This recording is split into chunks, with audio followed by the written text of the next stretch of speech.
जय हिंद आप सभी को। तो आज का हमारा टॉपिक है थेफ्ट यानी कि चोरी। चलिए समझते हैं और इसके क्वेश्चंस को करते हैं कूट वाले प्रश्नों के साथ। हम लोग इसको पढ़ते हैं।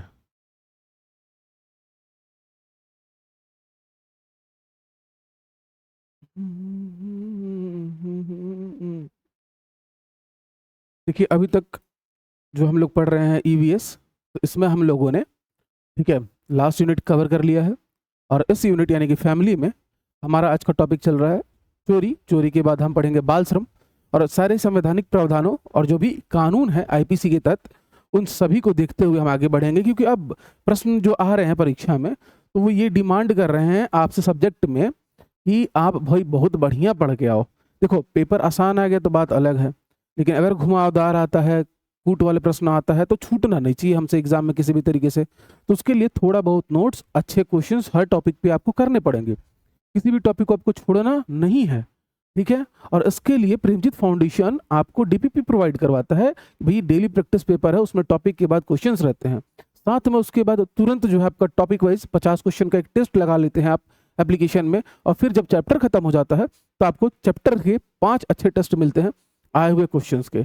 तो ये तैयारी करने का बहुत बेहतरीन तरीका है, ठीक है। तो सब लोग जो है ध्यान से पढ़ाई करते हुए कोई भी चीज़ जो है उसको हल्के में मत लीजिए। अगर आपको सिलेक्शन चाहिए, बाद में ये कहना वो कहना, इन सब चीज़ों का कोई अर्थ नहीं निकलने वाला। अब जब आपने यहाँ तक इतनी मेहनत कर ली है, थोड़ी मेहनत और सही, ठीक है। सब लोग को मेरा आवाज़ क्लियर है? चलिए सबसे पहले हम देखेंगे मीनिंग इसका,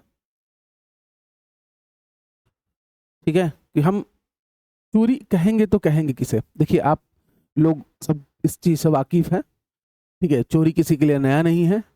अच्छा, कभी ना कभी आपने भी ये काम किया होगा इन द सेंस, क्योंकि देखिए जब परिभाषा मैं बताऊंगा तो आप समझ जाएंगे कि हाँ आपने जरूर किया होगा, ठीक है। रीजन क्या है कि सीधे तौर पर, ठीक है, इससे आप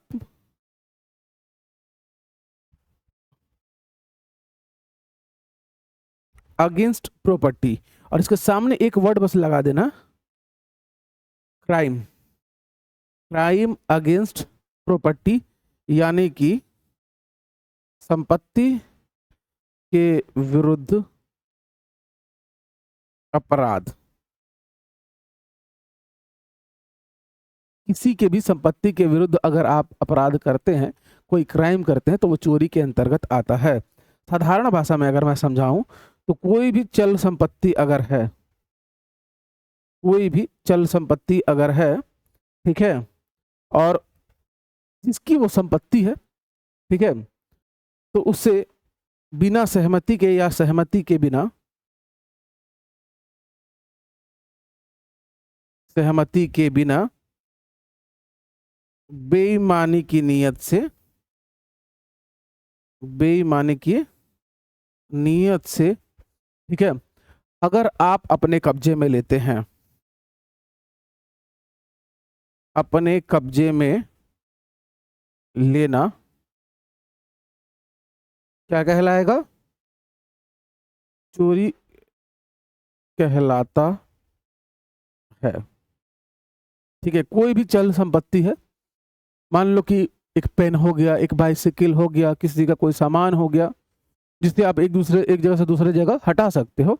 इस तरह किसी भी संपत्ति को सामने वाले यानी कि वो जिसकी चीजें हैं उसके बिना सहमति के, तो ये काम तो आपने कभी ना कभी किया ही होगा। भाई कुछ भी है, दोस्त है, यार है, भाई है, कोई भी है, उसकी किसी चीज को कभी ना कभी आपने बिना सहमति के या बिना पूछे उठा तो लिया होगा। और अगर उसे आप अपने कब्जे में रख लेते हैं और आपके अंदर बेईमानी की नीयत रहती है उस चीज को लेके, तो यही आपका क्या कहलाता है? चोरी कहलाता है। आई थिंक सब लोग को डिफिनेशन क्लियर हो गया होगा चोरी का। अब इसके लिए सबसे जरूरी क्या है,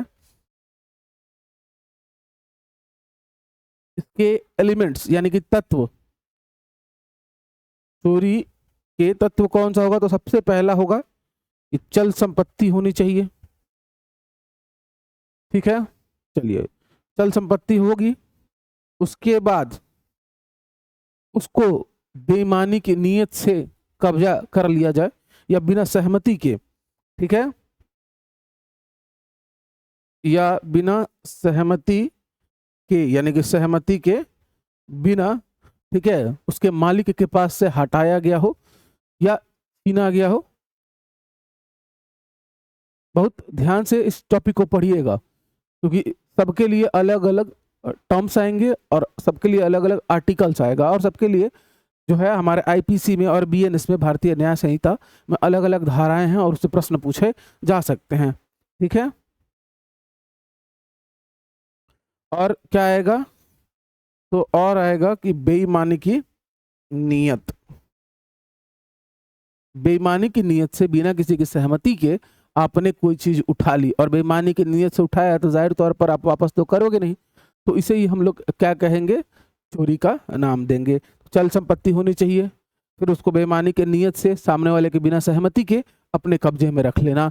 आई थिंक अब सब लोग को डिफिनीशन जो है क्लियर हो गया। ठीक है,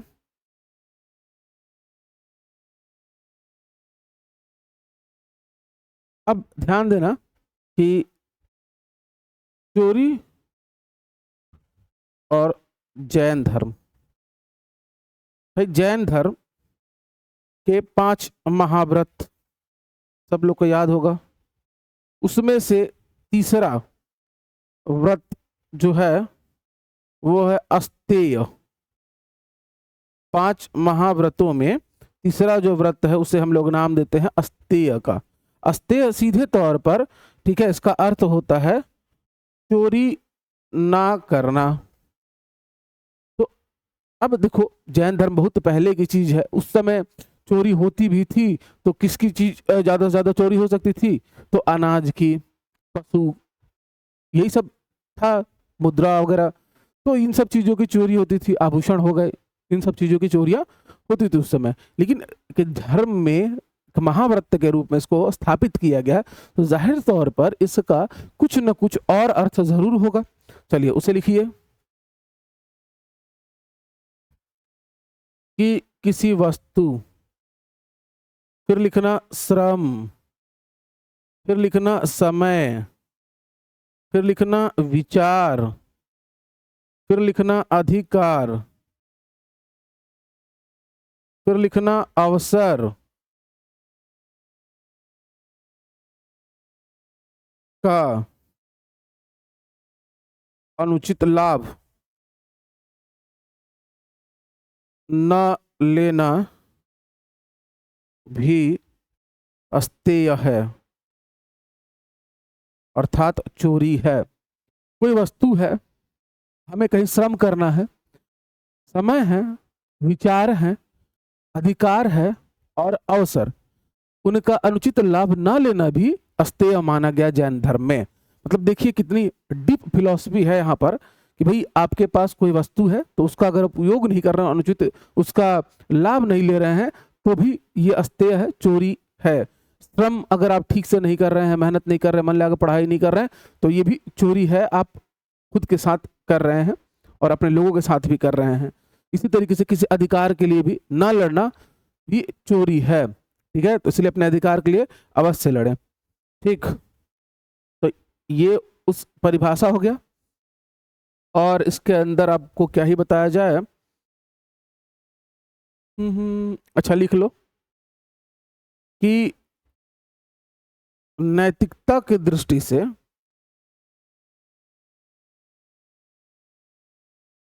अच्छा, सब लोगों को ध्यान दीजिएगा, डीपीपी मिल जाएगा, सब कुछ उसमें रहता है, आप इजीली प्रिंट करवा लीजिएगा। ठीक है, तो बिल्कुल परेशान नहीं होंगे नोट्स को और मेरी हैंड राइटिंग को लेके।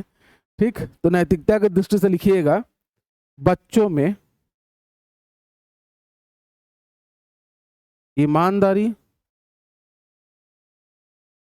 संवेदनशीलता,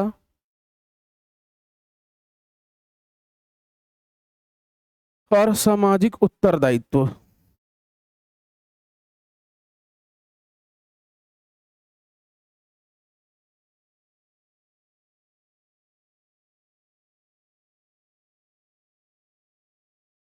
का विकसित होना।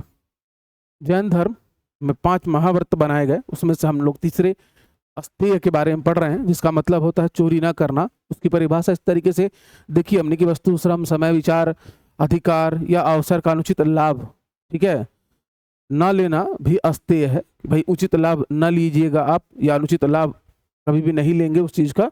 ठीक, इसको इस तरीके से भी समझ सकते हैं। और इसको रिवर्स अगर करके समझेंगे तो भाई किसी की वस्तु, ठीक है, का अनुचित लाभ ना लेंगे आप, ना किसी के श्रम का अनुचित लाभ लेंगे, ना किसी के समय का, ना किसी के विचारों का, ठीक है, ना किसी के अधिकार का, और ना किसी के अवसर का। ठीक, किसी और के लिए रिस्पेक्ट में बात करेंगे तो उनका अनुचित लाभ ना उठाना, ठीक है, अनुचित लाभ सॉरी उठा लेना चोरी कहलाएगा वहां पर। चलिए कुछ क्वेश्चंस करते हैं हम लोग, आ जाइए। चोरी के आवश्यक तत्वों पर विचार करिए। चल संपत्ति होनी चाहिए, संपत्ति किसी व्यक्ति के कब्जे से बिना सहमति हटाई गई हो, चोरी के लिए बेईमानी की नियत आवश्यक नहीं होती, और फिर बोल रहा है चोरी संपत्ति के विरुद्ध अपराध है। जल्दी से इस प्रश्न का उत्तर कर देंगे। चोरी के लिए भाई 4 चीजें मैंने बताई आपको, कोई कब्जा करना, फिर उसके बाद संपत्ति जो है सहमति के बिना, और चल संपत्ति होनी चाहिए, और इसके लिए बेईमानी की नियत भी होनी चाहिए। तो संपत्ति चल होनी चाहिए, ठीक है, किसी व्यक्ति के कब्जे के बिना सहमति हटाई गई हो, ये भी ठीक है। चोरी के लिए बेईमानी की नियत आवश्यक नहीं होती, ये गलत है। चोरी संपत्ति के विरुद्ध अपराध है, बिल्कुल, क्राइम अगेंस्ट प्रॉपर्टी, मैंने पहला लाइन ही यही लिखा था। तो फिर देखो इस क्वेश्चन का आंसर हो जाएगा ऑप्शन नंबर ए। जैन धर्म के संदर्भ में सही कथन चुनने बोल रहा है, जल्दी से उत्तर बताएंगे। पहला है कि अस्तेय का अर्थ चोरी ना करना है, अस्तेय 5 महाव्रतों में शामिल है, अस्तेय तीसरा मुख्य व्रत है, अस्तेय का अर्थ अधिक संपत्ति संग्रह करना है। जल्दी से उत्तर कर देंगे। तो देखिए भाई, अस्तेय का अर्थ चोरी ना करना, बिल्कुल सही, अस्तेय 5 महाव्रतों में शामिल है, बिल्कुल सही, तीसरा महाव्रत है, और अस्तेय का अर्थ अधिक संपत्ति संग्रह करना है, ये गलत बात है। यानी कि ऑप्शन नंबर ए इस प्रश्न का 1, 2, 3 सही उत्तर हो जाएगा। तीसरा प्रश्न है अभिकथन और कारण से, ठीक है, चोरी को क्राइम अगेंस्ट प्रॉपर्टी कहा जाता है, बिल्कुल सही। फिर चोरी में व्यक्ति की संपत्ति को बिना सहमति और बेईमानी से हटाया जाता है, बिल्कुल सही। और जाहिर तौर पर जो कारण है वो कथन की एकदम सही सही व्याख्या करता है, और दोनों के दोनों सही, इसलिए ऑप्शन नंबर ए इस क्वेश्चन का क्या हो जाएगा, सही उत्तर हो जाएगा। निम्न में कौन सा उदाहरण चोरी की श्रेणी में सबसे उचित रूप से आएगा? पढ़िए कि मित्र की किताब अनुमति लेकर पढ़ना। भाई अगर आपने अनुमति ले ली और तब उन्होंने आपको दी है तो चोरी में नहीं आएगा, ये गलत बात है। दुकान से वस्तु बिना भुगतान और बिना अनुमति से ले जाना, तो भाई बिल्कुल ठीक है। शिक्षक से पेन मांगना, ठीक, मांगना चोरी के अंतर्गत नहीं आएगा। घर में अपनी वस्तु उठाना भी चोरी के अंतर्गत नहीं आएगा, तो ये तीनों नहीं आएंगे। ऑप्शन नंबर बी चौथे का क्या हो जाएगा, सही उत्तर हो जाएगा। पांचवा प्रश्न, चोरी और सामान्य पारिवारिक उपयोग में अंतर के संदर्भ में सही कथन चुने। चोरी और सामान्य पारिवारिक उपयोग, हर वस्तु उठाना चोरी है? भाई बिल्कुल नहीं। कोई भी वस्तु है मेरी है और अगर मैं उसे उठा ही रहा हूं तो क्या ही दिक्कत हो जाएगा। सामान्य पारिवारिक उपयोग के अंतर्गत घर की कोई वस्तु है, कोई अन्य सदस्य भी उठाता है तो चोरी के अंतर्गत नहीं आएगा। बिना सहमति और बेईमानी से दूसरे की चल संपत्ति हटाना चोरी के अंतर्गत आएगा। केवल महंगी वस्तु लेना ही चोरी है? नहीं, महंगी हो, सस्ती हो, कैसी भी हो, अगर आप बेईमानी के नियत से उसे, ठीक है, कब्जाते हैं या हटाते हैं तो वो चोरी है। डिजिटल वस्तु कभी चोरी का विषय नहीं हो सकती। क्यों नहीं हो सकती? बिल्कुल होगी। आजकल डिजिटली हमारे एसेट्स, पैसे, ठीक है, जानकारियां, ये सब भी तो गायब किए जा रहे हैं, और इनके लिए नई नई धाराएं बनी हैं जो इस लेक्चर में आपको आगे पढ़ने मिलेगा, ठीक है।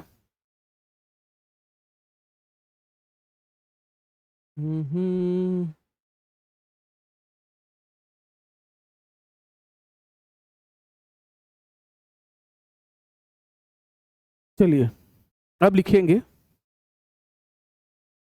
चोरी का स्वरूप, ठीक है, प्राचीन से आधुनिक। अब ये बात करने वाला विषय भी है, और इसीलिए पहले जो धाराएं थी उनमें भी बदलाव किया गया है, उस पर भी विशेष ध्यान देंगे। एक धारा तो सब लोग को पता ही होगा, 420, जो कि धोखाधड़ी के लिए दिया जाता है, धोखाधड़ी करने पर, जालसाजी करने पर लगता है, ये तो सब लोग को पता होगा, लेकिन चोरी के लिए नहीं लगता, ये आज हम लोग जानेंगे। और अब बीएनएस यानी भारतीय न्याय संहिता में कौन कौन सी धाराएं बनाई गई हैं उसको भी देखेंगे। बट पहले चोरी का स्वरूप समझ लेते हैं कि प्राचीन समय में, यानी कि जब पहले जो चोरियां हुआ करती थी तो उसमें क्या क्या आता था। तो भाई देखो, इसमें आ जाता था भोजन, ठीक है, अनाज, पशु, या दैनिक रोजमर्रा यानी कि दिनचर्या की आवश्यक वस्तुएं।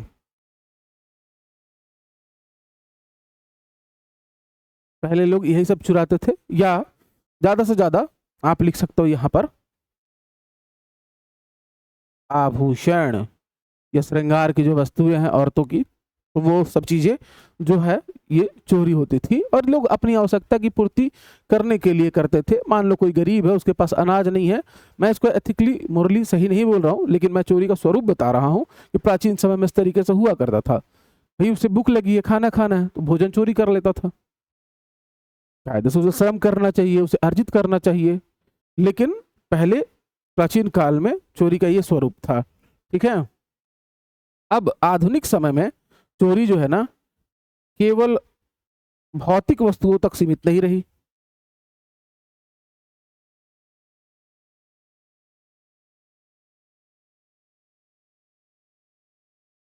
ठीक है। इस काल में, आज के समय में, चोरी केवल और केवल भौतिक वस्तुओं तक सीमित नहीं रही। मान लो जैन धर्म में अस्तेय, अब मैंने पढ़ा है आपको 3 महाव्रतों में, तो उसमें ये लिखा था ना बेहतर तरीके से, किसी किसी का श्रम, समय, किसी का अधिकार, अवसर, ठीक है, इसका अनुचित लाभ ना लेना भी चोरी है। अब आज के डेट में अगर आप किसी को हैरास करते हो डिजिटली, क्योंकि अब सब कुछ डिजिटल हो गया है, मोबाइल का जमाना है भाई, बहुत आगे आ चुके हैं हम लोग मोबाइल से, तो अब हम लोग एआई पे आ चुके हैं, आर्टिफिशियल इंटेलिजेंस पे आ चुके हैं। तो अगर आपके किसी कृत्य से अगर किसी आदमी की जानकारी आप साझा करते हो, तो वो भी इस चोरी के अंतर्गत आएगा। ठीक है। कौन कौन सा फ्रॉड आ सकता है इसके अंतर्गत? देखो भाई, भाई मोबाइल की चोरी,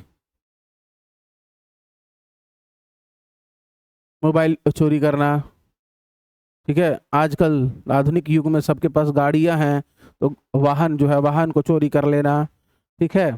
अच्छा, घर है अगर किसी का, किसी की दुकान है, तो वहां से चोरी करना, वहां से पैसे और चीजें उठा ले जाना, ठीक। बैंक है आज सबके पास, तो बैंक से धन की चोरी कैसे करते हैं सबको पता ही है। अरे भाई मैं नहीं सिखा रहा हूँ, है ना। करते हैं मतलब कि लोग कैसे करते हैं कि भाई आपको फोन करेंगे, आपका लॉटरी लगा है 2 लाख का, हाँ हाँ ठीक खुश, अब आपको जानकारी है नहीं साइबर फ्रॉड के बारे में, तो आप कहोगे अरे आपको आना है, बट उसके लिए ना पहले आपको एक ओटीपी जाएगा, वो बताना, आप ओटीपी बताए, आपके बैंक अकाउंट का पैसा गायब। तो बैंक से धन की चोरी, ठीक। एटीएम कार्ड से चोरी, आपके पति का, या मान लीजिए आपके पिताजी का एटीएम कार्ड है, और आपको पता है कि धीरे से कि उनको इस चीज की उतनी समझ नहीं है, आप गए धीरे से उनके अकाउंट से पैसा निकाल लिए। अब आप कहेंगे ये तो मेरे पापा का है, लेकिन अगर आपने उन्हें नहीं बताया या उनकी सहमति नहीं ली, तो वो भी चोरी ही कहलाएगा। इस बात को याद रखेंगे आप, ठीक है। फिर आइए लिखिएगा, इंटरनेट से डाटा यानी कि जानकारी चोरी करना, ये भी आजकल बहुत प्रचलन में है, ठीक है। इसके अतिरिक्त पासवर्ड चोरी करना किसी का, और उसकी जो भी गोपनीय जानकारियां हैं उसका प्रयोग करना, ठीक।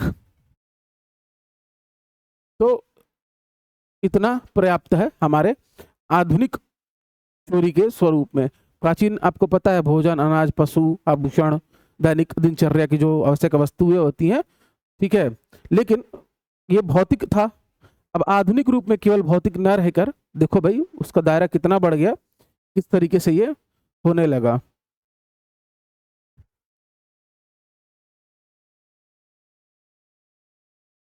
हम्म, हम्म, हम्म, हम्म, हम्म।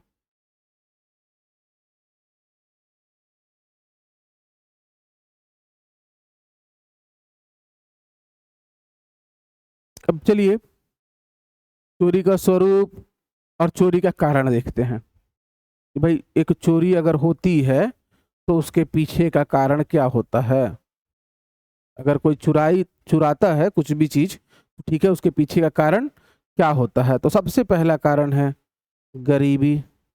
अब गरीब आदमी भूखा अगर होगा तो चोरी करेगा, ठीक है, आसान रास्ता है, तो आसान रास्ता लोग अपनाते हैं, जबकि गलत है।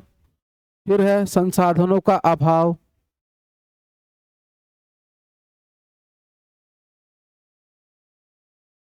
फिर लिखिएगा बेरोजगारी। जहां बेरोजगारी बढ़ी कि क्राइम बढ़ना शुरू हो जाता है। आज भिलाई दुर्ग का हाल देखिए, रायपुर राजधानी है हमारी, उसका हाल देखिए, बड़ा ही बुरा है। ग्रामीण अंचल में तो ठीक ठाक है थोड़ा सा। फिर उसके बाद नशाखोरी, चोरी का कारण, नशा वशा कर लिए, नशा पत्ता कर लिए और फिर उसके बाद किसी और से, ठीक। फिर है लालच। फिर लिखिएगा बुरी संगति, ये सब कारण है चोरी के। फिर कानून का डर ना होना और नैतिक शिक्षा का अभाव।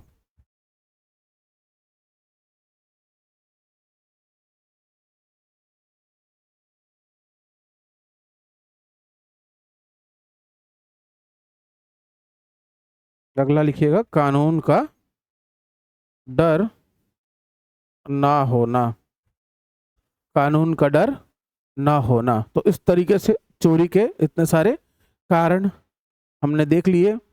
अब चोरी हो गया, चोरी का स्वरूप हो गया, चोरी का कारण हो गया। चलिए अब हम इसके क्वेश्चंस को करते हैं, ठीक है। आ जाइए, चोरी के कारणों पर विचार करिए, जल्दी से बता देंगे। आज वैसे तो कारण और स्वरूप से पूछेगा तो आप इत्मीनान से आंसर कर पाओगे, मैं जानता हूं, इसमें कोई दिक्कत नहीं आएगी आप लोगों को, ठीक है। जल्दी बताते जाएंगे। पहले प्रश्न का उत्तर, इस संसाधन का अभाव, बिल्कुल सही है। अत्यधिक गरीबी, ठीक है, ये भी है। नैतिक शिक्षा का अभाव है। कानून का सख्त पालन करना, तो भाई अगर पालन करते तो चोरी क्यों करते, ठीक है। तो कारण ये 3 सही है, चौथा गलत है, ठीक। चलिए, यानी कि छठवें प्रश्न का उत्तर 1 2 1 2 3, यानी कि ऑप्शन नंबर बी हो जाएगा सही उत्तर, ठीक है। 7वां प्रश्न, प्राचीन चोरी, एंशियंट थेफ्ट, इंटरनेट से डेटा चोरी करना। अच्छा, मिलान करना है, ए का ABCD का मिलान करना है 1 2 3 4 से। आधुनिक चोरी, साइबर चोरी, सामाजिक कारण, ठीक है। जल्दी से बता दीजिएगा। इंटरनेट से डाटा चोरी करना क्या हो जाएगा। प्राचीन चोरी, देखो प्राचीन चोरी आ जाएगा, किसके साथ मिल जाएगा, दैनिक जीवन के लिए अनाज की चोरी करना, अनाज भोजन पशु इत्यादि का चोरी प्राचीन चोरी का स्वरूप था, ठीक है। आधुनिक चोरी आ जाएगा भाई इंटरनेट से डेटा चोरी करना, मैंने बकायदा आपको लिखवाया। अगर पासवर्ड या OTP अगर आप चुराते हैं तो साइबर फ्रॉड के अंतर्गत आएगा, सबको पता है। सामाजिक कारण, गरीबी और संसाधनों का अभाव, और भी बहुत सारे कारण हैं। तो 7वें का ऑप्शन नंबर ए जो हो सही उत्तर हो जाएगा। 8वां प्रश्न देखिए, अभिकथन और कारण पर विचार करिए। Consider the assertion and reason. आधुनिक समय में चोरी केवल भौतिक वस्तुओं तक सीमित नहीं रही, जाहिर तौर पर नहीं रही, बिल्कुल सही बात है। इंटरनेट, डिजिटल भुगतान और डेटा आधारित सेवाओं के कारण साइबर चोरी के नए रूप विकसित हुए हैं। जाहिर तौर पर चोरी के नए रूप विकसित हुए हैं और इनके लिए नई धाराएं भी बनाई गई हैं 2023 BNS के अंतर्गत। अभी थोड़ी देर में ही उसको डिस्कस भी करेंगे। तो जाहिर तौर पर ये और सही है, क्योंकि यहाँ बात कर रहा है आधुनिक समय की, मॉडर्न टाइम्स की, और इंटरनेट, डिजिटल भुगतान और डाटा आधारित जो सेवा है उसके कारण साइबर चोरी के नए रूप जो है विकसित हो चुके हैं। तो ये केवल भौतिक वस्तुओं तक सीमित नहीं रही, यानी कि कथन भी सही है, कारण भी सही है, और कारण जो है उसकी सही व्याख्या भी करता है। आ जाइए 9वें प्रश्न पर, IT एक्ट के संदर्भ में सही कथन चुनना है। अच्छा, IT एक्ट आ गया यहाँ पर, इसको मैंने अभी अब आप लोग को नहीं पढ़ाया है। 66B, C और D, ठीक है, ये सब जो है यहाँ पर सेक्शन 66 भी स्टोलन कंप्यूटर रिसोर्सेज जुड़ा है, बिल्कुल सही बात है। सेक्शन 66C आइडेंटिटी थेफ्ट से जुड़ा है, बिल्कुल सही बात है ये भी। और सेक्शन 66D कंप्यूटर रिसोर्स द्वारा चीटिंग बाय पर्सोनेशन से जुड़ा है। ये तीनों आप याद रखेंगे, अभी थोड़ी देर बाद इसको डिस्कस करने वाले थे। और IT एक्ट का साइबर थेफ्ट से कोई संबंध नहीं है, ये गलत बात है भाई, बिल्कुल है, याद रखेंगे। तो 1 2 3 66B 66 सी, 66 डी, याद रखेंगे आईटी एक्ट के अंतर्गत ये तीनों आएंगे। अभी थोड़ी देर में इसको डिस्कस भी करेंगे हम लोग। ठीक, चलिए, निम्न में साइबर थेफ्ट का सबसे उचित उदाहरण कौन सा है? खेत से पशु का चुराना नहीं, ये प्राचीन चोरी का स्वरूप है। दुकान से सामान चोरी करना, ये आज के चोरी का स्वरूप है, लेकिन साइबर थेफ्ट का नहीं है। किसी का पासवर्ड और ओटीपी लेकर बैंक खाते से धन निकालना, ये आपका साइबर फ्रॉड है, साइबर थेफ्ट है। दोस्त से पेन उधार लेना भी नहीं है। तो 10वां प्रश्न तक हम लोगों ने देख लिया। ठीक है,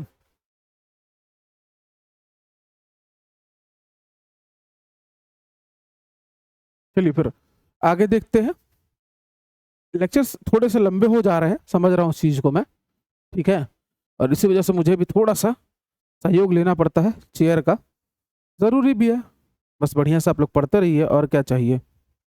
ठीक है, अब लिखिएगा चोरी से जुड़े हुए संवैधानिक प्रावधान। संवैधानिक प्रावधान ये बहुत महत्वपूर्ण है। इन सबको आप अलग से नोट्स बना के याद रखेंगे। ठीक है, पढ़ने के लिए बहुत ज़्यादा मेहनत की आवश्यकता नहीं होती है। एक तो कंसिस्टेंसी जरूरी है, ठीक है, और दूसरा कि भाई आप स्मार्ट स्टडी करिए और बढ़िया क्वेश्चंस को लगाइए। संवैधानिक प्रावधान में लिखेंगे सबसे पहले आर्टिकल 300 ए, फिर लिखेंगे 21 आर्टिकल, फिर लिखेंगे आर्टिकल 21 के बाद 14, फिर लिखेंगे आर्टिकल 20। ठीक है, तो इस तरीके से 4 हम देखते हैं। पहला अनुच्छेद जो है, ठीक है, आर्टिकल 300 ए, लिखिएगा संपत्ति का अधिकार। संपत्ति का अधिकार,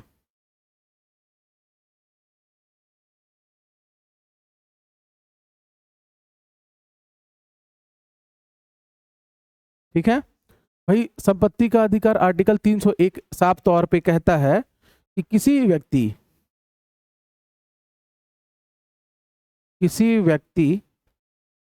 को उसकी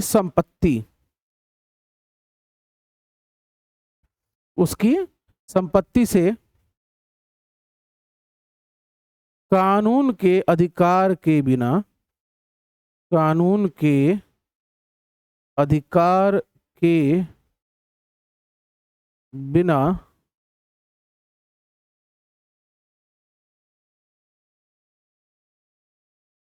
वंचित नहीं किया जा सकता।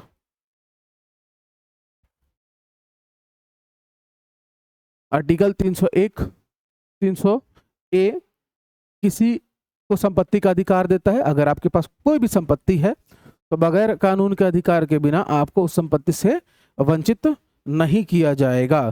ठीक है, और आर्टिकल 21 सब लोग को पता है। आर्टिकल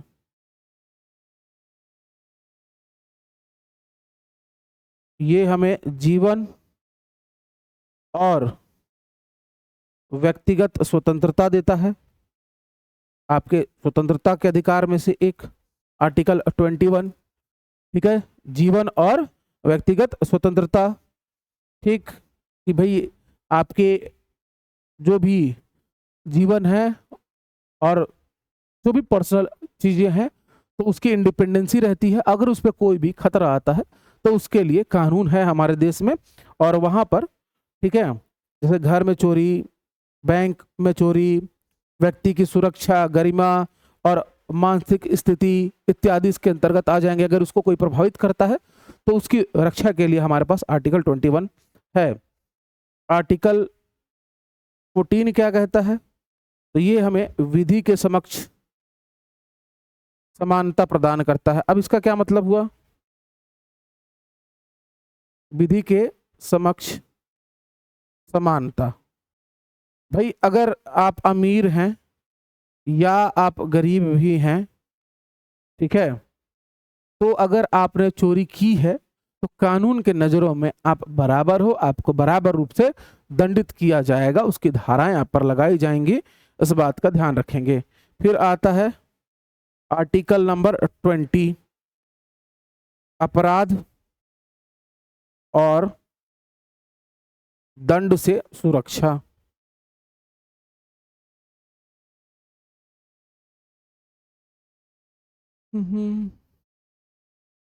अब ये कहता है कि किसी भी व्यक्ति को, कोई भी मान लो पर्सन है, किसी भी व्यक्ति को, ठीक है, आप दंडित तो कर सकते हो, दंडित करोगे, लेकिन उस गुनाह के लिए जो उसने किया हो, जो उसने किया हो, ठीक है। अब हर गुनाह की अलग अलग सजा है, तो किसी भी व्यक्ति को, ठीक, आप दंडित करोगे जो गुनाह उसने किया हो, जो अपराध उसने किया हो और अपराध के समय पर उसके ऊपर लागू हो।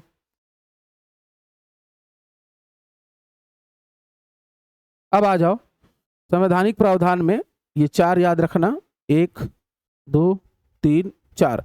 300 है, संपत्ति का अधिकार देता है, आपकी संपत्ति आपकी है, उसे कोई ले नहीं सकता और कानून के अधिकार के बिना उससे आपसे छीना नहीं जाएगा। आर्टिकल 21 जीवन और व्यक्तिगत स्वतंत्रता प्रदान करता है। आर्टिकल 14 विधि के समक्ष समानता, गरीब हो या अमीर, चोरी की है तो बराबर सबको एक समान सजा मिलेगी। आर्टिकल 20 अपराध और दंड से सुरक्षा, कि भाई अपराध के समय जो लागू होएगा कानून वही आप पर लगाया जाएगा, उसके अतिरिक्त बाकी नहीं लगाया जाएगा, ठीक है। अब चलो आगे आ जाओ और हेडिंग डालो भारतीय न्याय संहिता 2023 BNS 2023, जो कि 2024 से लागू है, ठीक है। क्राइम अगेंस्ट प्रॉपर्टी, यही तो है हमारा थेफ्ट, ठीक है। उसका मेन वाक्य क्या है? Crime against property. तो BNS में नए बदलाव किए गए, क्यों किए गए सब लोग को पता है भाई, समय के साथ जो है चोरी और उसका स्वरूप भी बदल गया, प्राचीन स्वरूप से चोरी का आधुनिक स्वरूप आ चुका है, तो उसको ध्यान में रखते हुए, लेकिन BNS में कौन कौन सी धाराएं रखी गई उसको देखना, और उसको याद रखने का एक ट्रिक भी मैं लिखवा दूंगा लास्ट में। फिलहाल आप इसे लिखो कि भाई सेक्शन 303, 304, 305 से लेके 306, 307, 309, 310, 317, 318, शुरू के 3 बहुत महत्वपूर्ण है, 3, 4 और 5, और आखिरी के दोनों बहुत महत्वपूर्ण है, ठीक है। तो इनको याद रखने के लिए आप एक लाइन लिख लेना कि 303 पर चोरी यानी कि सबसे पहले आएगा, फिर 304 पर लिखेंगे छीना झपटी। छीना झपटी मतलब सब लोग जानते हैं, स्नैचिंग, चेन वगैरह खींचना और उसी छीन के भागना, ठीक। 305 में लिखेंगे घर, वाहन, पूजा स्थल में चोरी। अगर किसी के घर में आप घुस के चोरी करते हैं, ठीक है, 303 परिभाषित करता है चोरी को। 304 में एक प्रकार की चोरी जो छीना झपटी होती है, जिसको हम लोग स्नैचिंग कहते हैं। फिर उसके बाद घर या किसी का वाहन, गाड़ी चुराना या किसी पूजा स्थल में चोरी करना 305, सेक्शन 305 के अंतर्गत आ जाएगा। 306 में नौकर या आपका कोई भी क्लर्क है, एम्प्लॉय है, उसके द्वारा, ठीक है, मालिक की संपत्ति में गड़बड़ी या चोरी। आपको उन्होंने भरोसे से रखा है, अगर आपके मालिक जो भी हैं, और अगर उनके साथ कुछ इस तरीके का हेरफेर करते हो संपत्ति में, ठीक है, तो भी चोरी के अंतर्गत आएगा 306 के अंतर्गत, ठीक है।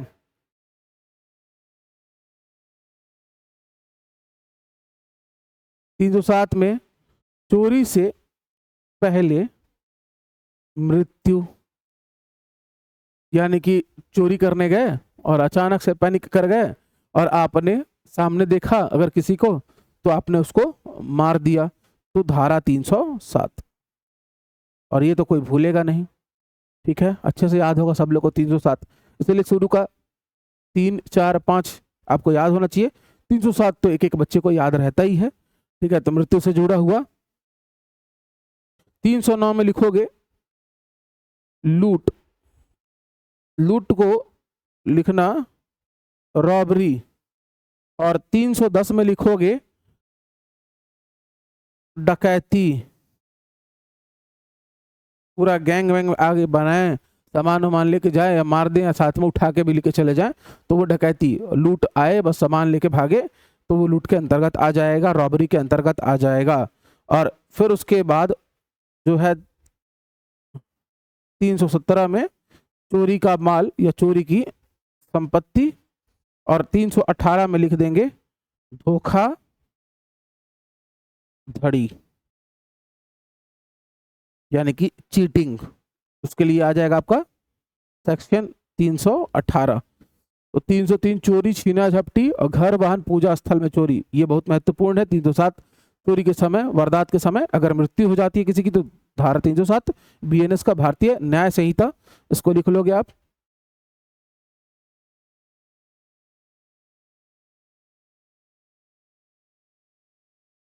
ठीक, क्लियर हो रहा है सब लोग को? तो धोखाधड़ी,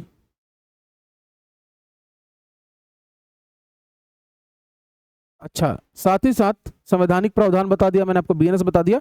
अब आप आईटी एक्ट भी लिख लो, लगे हाथ आईटी एक्ट लिख लो, जो कि आ गए थे 3 IT act, 66 B, 66 C, 66 D, 3 IT act हैं हमारे, ठीक है।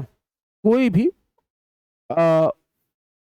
ऑफिशियल लीगल मैपिंग के लिए इसे बनाया गया है कि किसी भी ऑफिस में आप काम करते हो और आजकल सब लोग कंप्यूटर पे काम करते हैं, तो कंप्यूटर से related IT act, information technology act बनाया गया है, ठीक। अब याद रखना कि अगर बात करोगे आईटी एक्ट की, ठीक है, तो सीधे तौर पर इसमें लिखना कि कायदे से ये 2000 सन 2000 में लागू किया गया, और इसमें सबसे पहला है कि कंप्यूटर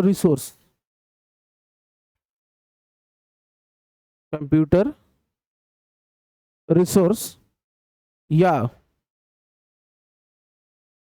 कम्युनिकेशन डिवाइस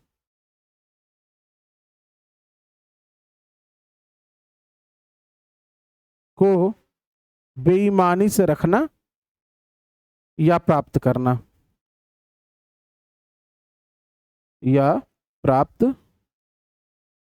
पहला वाला 66 बी। दूसरा लिखिए 66 सी, इसमें आप लोग लिखेंगे आइडेंटिटी थेफ्ट, ठीक है,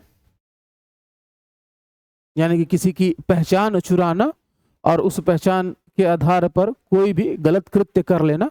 बहुत सारे उदाहरण हो सकते हैं इसके, आजकल लोग फेक आईडीज तो बनाते ही हैं, आप लोग को पता ही है, तो वो आइडेंटिटी थेफ्ट ही हुआ, तो उस पर आपको 66 सी जो है धारा लगेगी।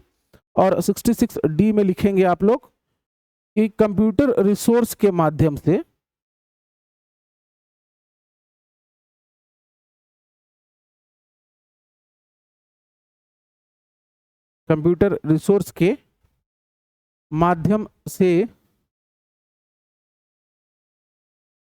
चीटिंग बाय पर्सोनेशन, ठीक है, चीट करोगे, किसी को धोखा दोगे, ठीक, कंप्यूटर के माध्यम से, तो इस पर लगेगा 66 डी। पर्सोनेशन मतलब भाई बढ़ा चढ़ाकर किसी चीज का करना, दिखावा करना, और दिखावा करके और भ्रम फैला के और लोगों से ठगना। भिलाई में अभी एक केस आया था जिसमें 300 करोड़ की चोरी की उन्होंने, लोग इन्वेस्ट करते गए पैसे अपने, और बताओ लोग कितना कितना ज्यादा इन्वेस्ट कर चुके हैं। और उन्होंने पहले इसके लिए क्या किया, पहले डिजिटली चीजें फ्रेम की, लोगों को भरोसा हो सके, और फिर उस भरोसे के आधार पर सबको ठग के भाग गए। तो इस पर आईटी एक्ट 66 डी जो है वो लगेगा। तो 66 बी, सी और डी, आई थिंक सबको क्लियर है? जल्दी बता देंगे।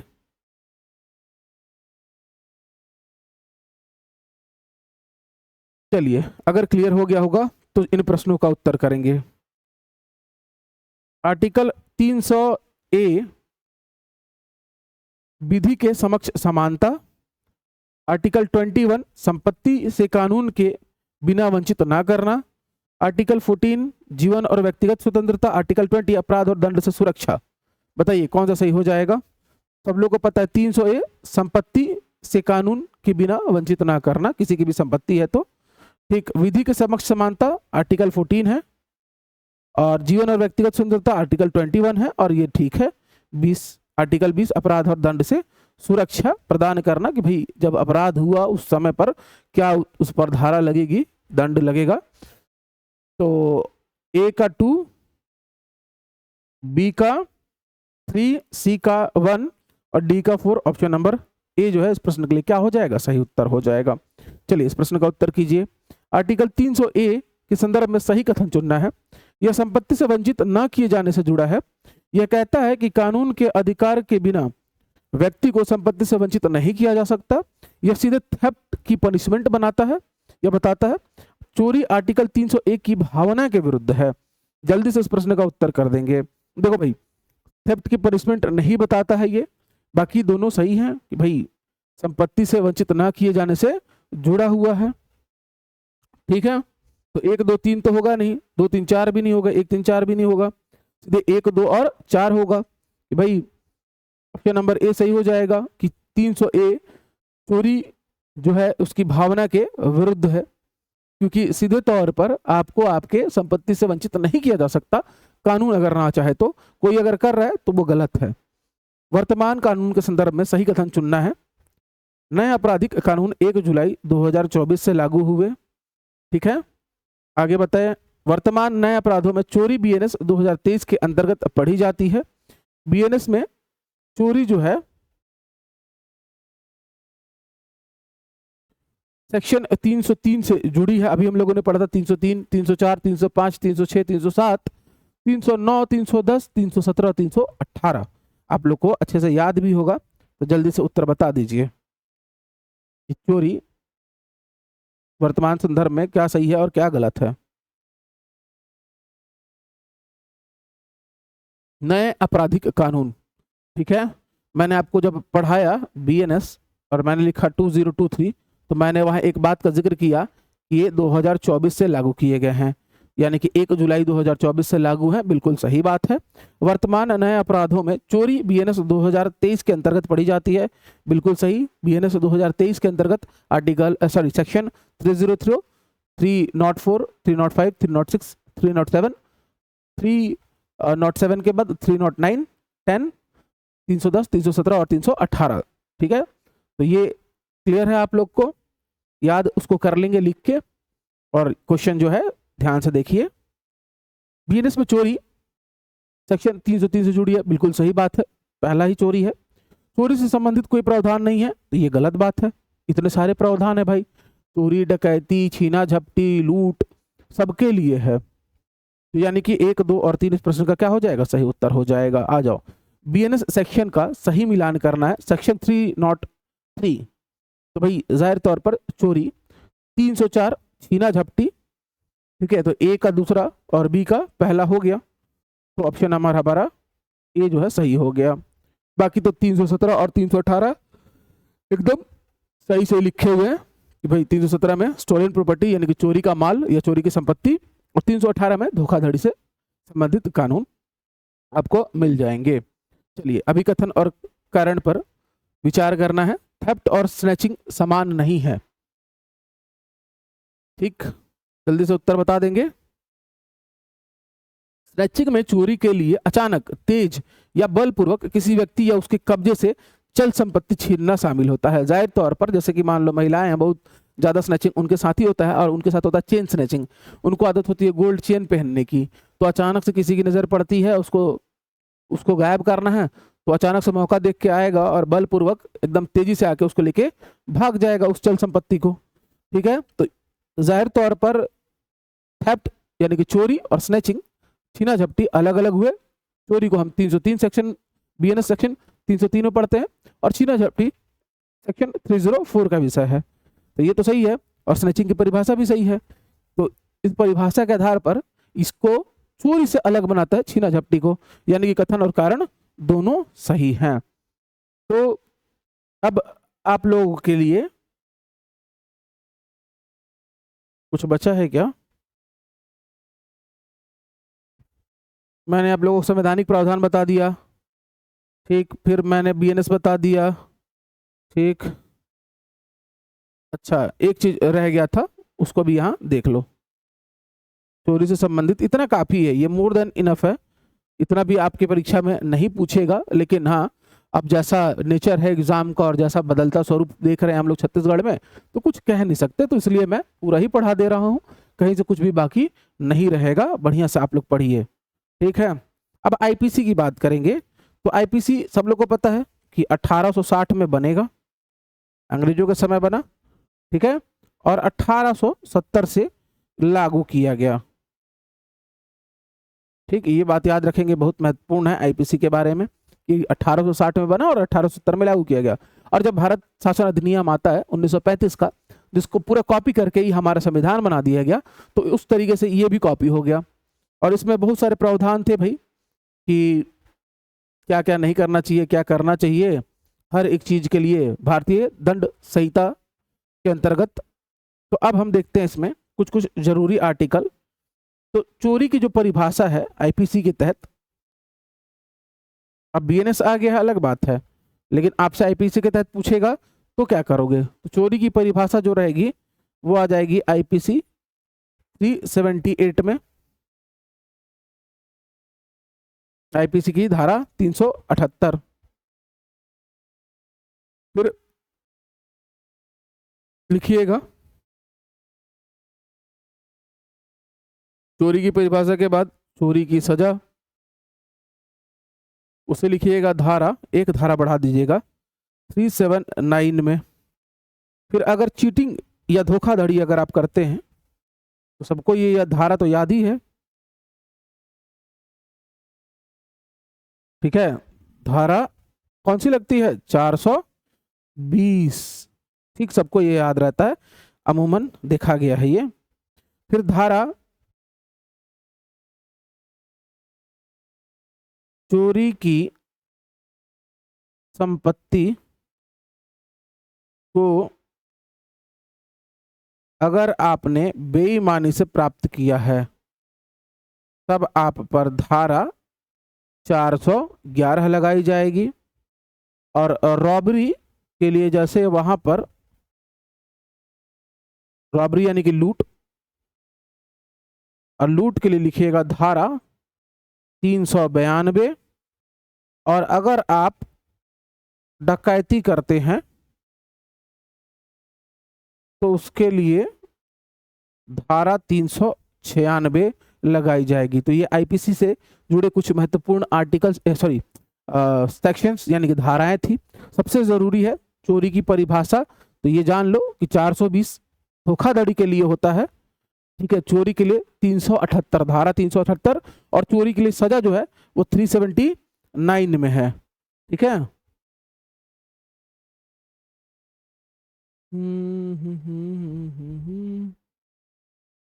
चलो इससे रिलेटेड एक दो क्वेश्चन है, देख लेते हैं। चोरी को क्राइम अगेंस्ट प्रॉपर्टी कहा गया है, theft is called crime against property, सब लोग को पता है, एकदम सही बात है जी। धारा 420 को धोखाधड़ी यानी कि चीटिंग से जोड़ा गया है, बिल्कुल सही बात है। अस्तेय को चोरी करने का व्रत बताया गया है, अस्तेय को चोरी नहीं करने का व्रत बताया गया है, चोरी ना करना अस्तेय का मतलब होता है, यानी कि 1 और 2 सही है बस, यानी कि ऑप्शन नंबर बी सही है। आ जाइए आगे, पुराने आईपीसी और करंट बीएनएस मैपिंग में सही युग्म चुने। आईपीसी 378 थेफ्ट डेफिनेशन बिल्कुल सही, बीएनएस में 303 में थेफ्ट, ये भी सही है, ये भी सही है। बीएनएस में 317 स्टोलन प्रॉपर्टी यानी कि चोरी का माल, ठीक है, ये भी सही है। और बीएनएस में 318 में मर्डर है, नहीं भाई 318 में मर्डर नहीं है, मर्डर जो है वो 307वें सेक्शन में है बीएनएस के, ठीक है, धारा 307 बीएनएस की। तो 1, 2 और 3 सही है, ऑप्शन नंबर 1 सही हो जाएगा। तो इस तरीके से चोरी चोरी की परिभाषा, चोरी का स्वरूप, चोरी का कारण, उसके लिए संवैधानिक क्या क्या प्रावधान है, फिर बीएनएस, आईपीसी और आईटी एक्ट को हम लोगों ने पढ़ लिया। तो आप बढ़िया नोट्स बना लीजिएगा, फिर इसका एक टेस्ट रहेगा, उसको अटेंड कर लीजिएगा। मिलेंगे, तब तक के लिए सभी को जय हिंद, जय भारत।